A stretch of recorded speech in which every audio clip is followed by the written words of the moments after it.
Hello guys, कैसे हैं आप सभी लोग। आप सभी को मैं स्वागत करता हूं अपने इस चैनल पर।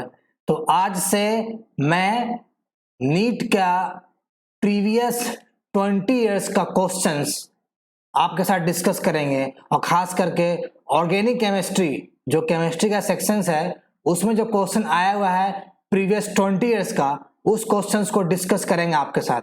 तो आज उसका पार्ट 1 रहेगा और आने वाले अगले क्लास में पार्ट 2 रहेगा, क्योंकि क्वेश्चंस ज्यादा है। तो मैंने पिकअप किया है नीट 2021 में पूछा गया सवाल। इस लेक्चर की खासियत यह है कि इसमें आपको हर क्वेश्चंस का 4 ऑप्शंस रहेगा। 4 ऑप्शंस में से एक ऑप्शन सही रहेगा, उसको मैं बताऊंगा। उसके अलावा बाकी 3 ऑप्शंस क्यों गलत हुआ और उस ऑप्शंस का एप्लीकेशन कहां होगा वह भी आपको सिखाएंगे, ताकि एक क्वेश्चन से आपको एक से ज्यादा कॉन्सेप्ट सीखने को मिले और अच्छा खासा आपका रिवीजन हो जाएगा। और ये लेक्चर नीट 2022 में जो बच्चे एग्जाम देने जा रहे हैं उनके लिए काफी ज्यादा इंपॉर्टेंट रहेगा। तो कॉपी कलम लेके बैठिए और चलिए स्टार्ट करते हैं। ये रहा पहला क्वेश्चन आपके स्क्रीन पर। फर्स्ट क्वेश्चन ये रहा आपके स्क्रीन पर और क्वेश्चन है कि आपका इसमें 4 ऑप्शंस दिया है। कहता है कि identify the compound that will react with Hinsberg reagent to give a solid which dissolves in alkali। सबसे पहले आप ये समझिए कि हिंसबर्ग रिएजेंट का क्या काम है, यही समझते हैं। वहां से कॉन्सेप्ट निकालेंगे फिर क्वेश्चन सोल्व करेंगे, ठीक है। चलिए, तो हिंसबर्ग रिएजेंट की अगर हम बात करेंगे तो इसका रिएजेंट का नाम है बेंजीन सल्फोनिल क्लोराइड। ठीक है, यहां तक क्लियर है, समझ में आ रहा है। ये रिएजेंट क्या करता है, डिस्टिंग्विश करता है, distinguish between primary secondary and tertiary amine. यहां तक समझ में आ गया, कोई दिक्कत नहीं। मतलब जब प्राइमरी एमीन पर हिंसबर्ग रिएजेंट को डालोगे तो यहां बनता है सॉलिड, और ये NaOH जो एल्कली है उसमें क्या होता है, डिसॉल्व हो जाता है। आया बात समझ में, क्लियर है, कोई दिक्कत नहीं। और ये रिएजेंट को जब आप सेकेंडरी और टर्शियरी एमीन्स पर डालोगे तो क्या होगा, ये लोग रिएक्ट नहीं करेंगे, तो रिएक्ट नॉट एट ऑल। ठीक है, आपको कॉन्सेप्ट मिल गया। और कॉन्सेप्ट के जरिए क्या सीखना है, क्या आपको समझना है, इसमें से प्राइमरी एमीन्स कौन है चारों ऑप्शन में से जो कि सॉलिड बना के एल्कली में डिसॉल्व करा दे। अब चलिए प्राइमरी एमीन्स ढूंढ लेते हैं। ऑप्शन 1 में देखिए यहां जो नाइट्रोजन है 2 कार्बन से अटैच है, इसलिए ये हो गया सेकेंडरी एमीन। ऑप्शन 1 गलत हो गया। क्लियर है, कोई दिक्कत नहीं, आगे बढ़िए। ऑप्शन 2 में देखिए ये एमीन जो है 1 कार्बन से अटैच है, ये है primary amine. Option 2 correct answer हो गया। बट थर्ड फोर्थ को भी देखिए। ऑप्शन 3 में देखेंगे तो ये नाइट्रोजन क्या है, ये नाइट्रोजन है 3 कार्बन से अटैच है, और ये हो गया टर्शियरी एमीन। ये भी ऑप्शन गलत है। ऑप्शन 4 देखिए, इसमें नाइट्रो लगा हुआ है, यानी ये नाइट्रो ग्रुप है, और नाइट्रो ग्रुप के लिए हिंसबर्ग रिएजेंट नहीं होता है, इससे रिएक्ट नहीं करेगा।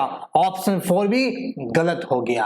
तो एक क्वेश्चन से आपको हिंसबर्ग के बारे में समझ में आ गया, पूरी डिटेल समझा दिया, और ऑप्शन 2 इसका सही उत्तर ही बता दिया मैंने। आया समझ में, मजा आ रहा है। चलिए नेक्स्ट क्वेश्चन की तरफ। ये रहा सेकंड क्वेश्चन आपके स्क्रीन पर। इसमें एक केमिकल रिएक्शन दिया। रिएक्शन क्या है कि एसीटोन, ये होता है एसीटोन दिया है। इस एसीटोन पर रिएजेंट 1 डाला, उसके बाद में रिएजेंट 2 डाला, और इससे एक प्रोडक्ट बनाया। कहता क्या है कि जो प्रोडक्ट बना उसका आईयूपैक नेम बताइए। अब इस रिएक्शंस को अप्रोच कैसे करोगे ये आपको पता होना चाहिए। सिर्फ आंसर ढूंढ कर रट जाओगे मतलब नहीं बनता है, अप्रोच ढूंढो। सबसे पहले एसीटोन क्या है, कीटोन ग्रुप है, रिएक्टेंट समझ गए। अब समझते हैं रिएजेंट को पकड़ते हैं। ये जो पहला जो रिएजेंट है ना, इसको याद करो, ये क्या है, ये एक प्रकार का ग्रिग्नार्ड रिएजेंट है। क्या है? ग्रिग्नार्ड रिएजेंट होता है, जिसका फॉर्मूला है एनी अल्काइल R मैग्नीशियम और any halogen X in what? Dry ether. याद रखिए, यही है ग्रिग्नार्ड रिएजेंट, रट जाइए यहीं पर। दूसरा, ग्रिग्नार्ड रिएजेंट से क्या होगा? ये R जो है अल्काइल ग्रुप, ये आपका यहां पर न्यूक्लियोफाइल की तरह बिहेव करता है और कहीं कहीं पर ये बेस की तरह भी बिहेव करता है, but in case of acetone ketone ये यहां पर न्यूक्लियोफाइल की तरह बिहेव करेगा। समझ में आ गया? अब बनाते हैं क्वेश्चंस, आ जाओ। इस कीटोन पर क्या करोगे? आपको C2H5 माइनस डाल दो, इससे क्या बनेगा? देखो ये क्या करेगा? ये सीधे कार्बोनिल कार्बन को अटैक करेगा, कार्बोनिल कार्बन को। इससे क्या बनेगा? ये OH यहां चला गया और यहां मिथाइल, सॉरी OH नहीं, यहां ऑक्सीजन माइनस हो गया। यहां तक क्लियर? समझ में आ रहा है? दिक्कत नहीं है। अब इस पर डालिए सेकेंड रिएजेंट, वह है water in presence of H+। H+ यहां जाके बैठेगा तो क्या बना? ये बन गया आपका अल्कोहल बन गया। अब ये पूरा का पूरा अल्कोहल कंपाउंड है। अब अल्कोहलिक कंपाउंड का नाम आपको पता है, आईयूपैक नेम कैसे लिखते हैं? तो आप इस सबसे पहले तो इसमें ढूंढ लीजिए लॉन्गेस्ट कार्बन, सबसे ज्यादा कार्बन वाला लॉन्गेस्ट चेन, तो ये है 1 2 3 4। नंबरिंग किधर से करेंगे? इधर से, क्योंकि अल्कोहल ग्रुप और मिथाइल ग्रुप नजदीक है, तो 1 2 3 4। तो क्या हो जाएगा? 2 मिथाइल, 2 पर अल्कोहल है, नाम क्या बचेगा? 1 2 3 4। तो 2 मिथाइल ब्यूटेन 2 ओल, ऑप्शन 3 में दिया है 2 मिथाइल ब्यूटान 2, ऑप्शन 3 करेक्ट, बाकी ऑप्शन को देखना ही नहीं है। तो आया समझ में कि क्वेश्चंस को कैसे निकालते हैं? अप्रोच को सीखिए, अप्रोच सीख गए तो अपने आप आपके काम करने में स्पीड बढ़ जाता है। चलिए नेक्स्ट क्वेश्चंस की तरफ। ये रहा थर्ड क्वेश्चन आपके स्क्रीन पर। इसमें क्या है कि 2,6 डाइमिथाइल डेक फॉर एनी, एक कंपाउंड का ये आईयूपैक नोमेनक्लेचर दिया है। कहता है इस नोमेनक्लेचर का 4 स्ट्रक्चर ड्रॉ किया गया है, जो कि ऑप्शन 1 2 3 4 के सहारे दिया है। अब ढूंढिए कौन सा इसका करेक्ट स्ट्रक्चर होगा। कैसे ढूंढोगे? पूरा ड्रॉ करोगे? नहीं करना है ड्रॉ, क्योंकि देखोगे तो ऑप्शन 1 2 3 4 सभी में 10-10 कार्बन दिया हुआ है। ठीक है, सबसे इसमें इंपॉर्टेंट लॉजिक क्या है? डेक फॉर इनी, मतलब फॉर इनी का मतलब है 4 is the position of what?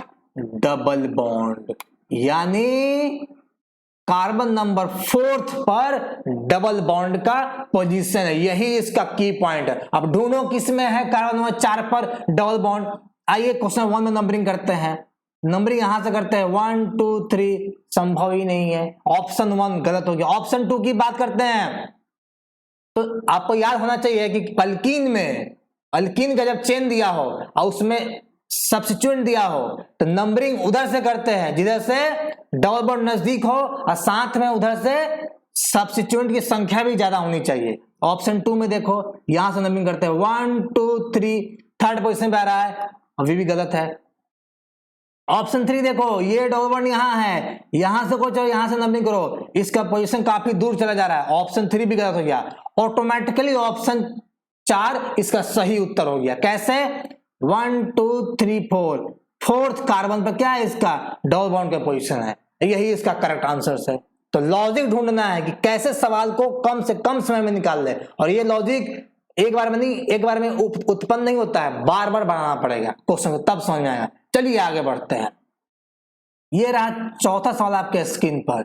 इसमें क्या है? 2 ब्रोमोपेंटेन का, जो कि एक अल्काइल हैलाइड है, इसका डिहाइड्रो हैलोजिनेशन हुआ तो इससे बना पेंट 2 इनी। तो बताना है ये जो प्रोडक्ट बना, ये प्रोडक्ट कौन से रूल्स के आधार पर बना। तो सबसे पहले चलो इस रिएक्टेंट से प्रोडक्ट बना लेते हैं, आ जाओ। 2 ब्रोमोपेंटेन है, यानी 5 कार्बन का कंपाउंड है, 1 2 3 4 5 कार्बन कंपाउंड हो गया। सेकेंड में ब्रोमीन दिया हुआ है, ठीक है, एक हाइड्रोजन यहां है, एक हाइड्रोजन यहां है।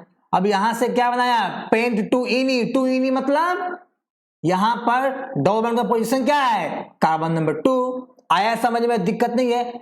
खींच लो स्ट्रक्चर, 1 2 3 4 5 हो गया।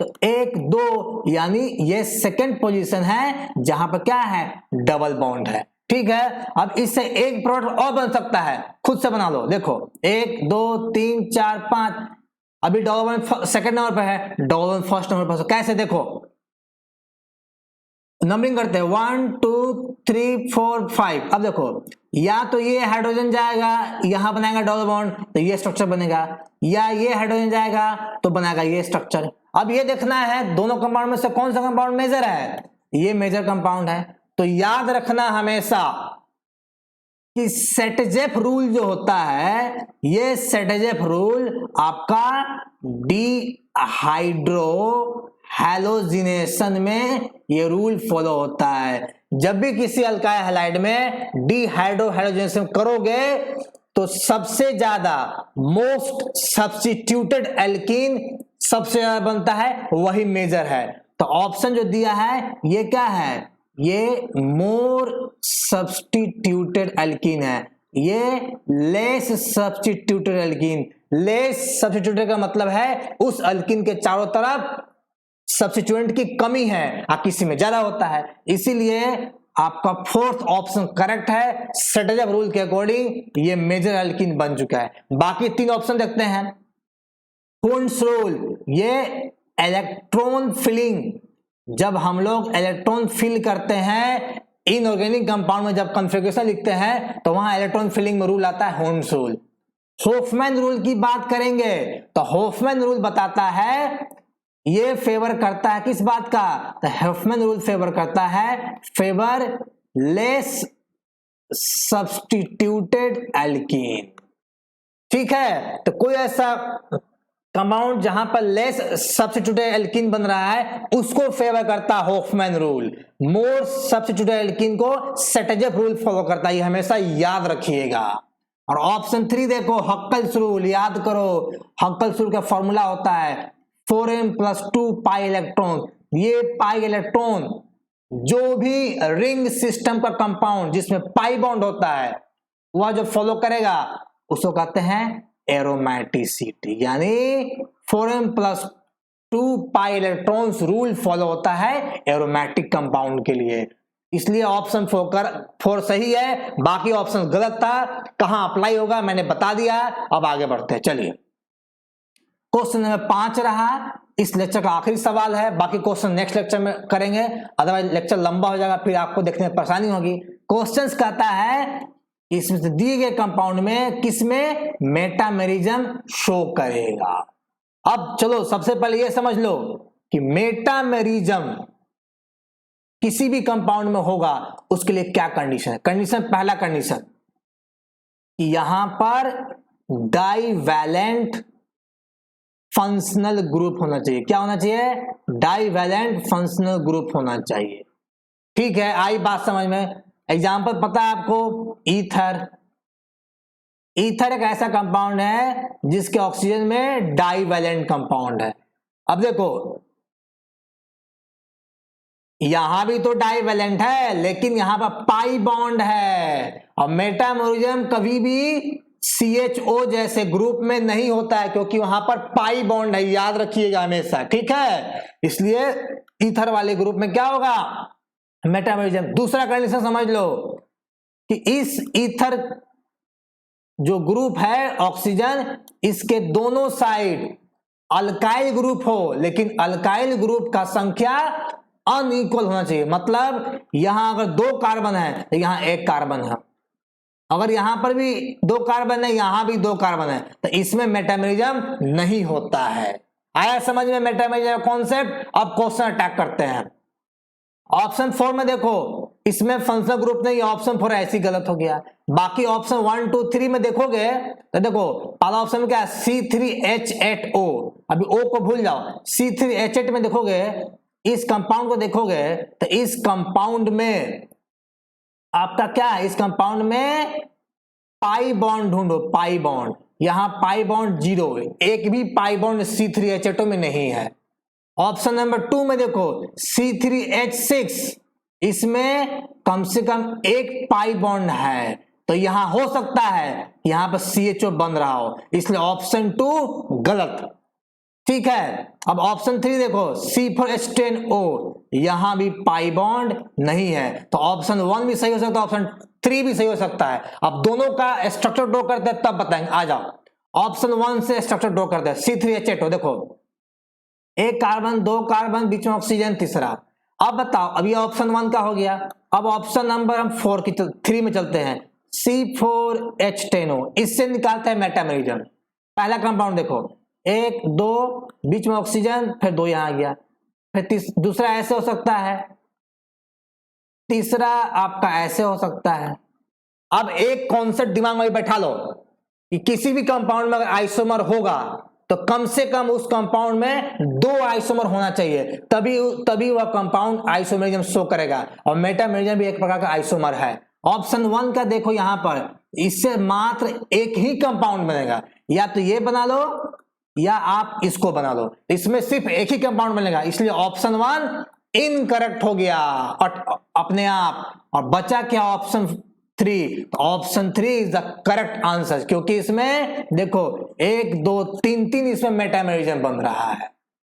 आया समझ में? थोड़ा वक्त लगा होगा, लेकिन हमने मेटामेरिज्म का पूरा फुल कॉन्सेप्ट सिखा दिया, इसके बाद आपको कहीं पढ़ने की जरूरत नहीं पड़ेगी। क्लियर हो गया? ठीक है, चलिए लेक्चर यहीं समाप्त करते हैं, अगले क्लास में डालेंगे नीट 2021 का बाकी बचा ऑर्गेनिक केमिस्ट्री का क्वेश्चंस, उसका ये पेपर समाप्त हो जाएगा। अच्छा लगा हो तो लाइक कीजिएगा, सब्सक्राइब कीजिएगा और लोगों तक इसे जरूर पहुंचाइएगा। चलिए बाय, टेक केयर।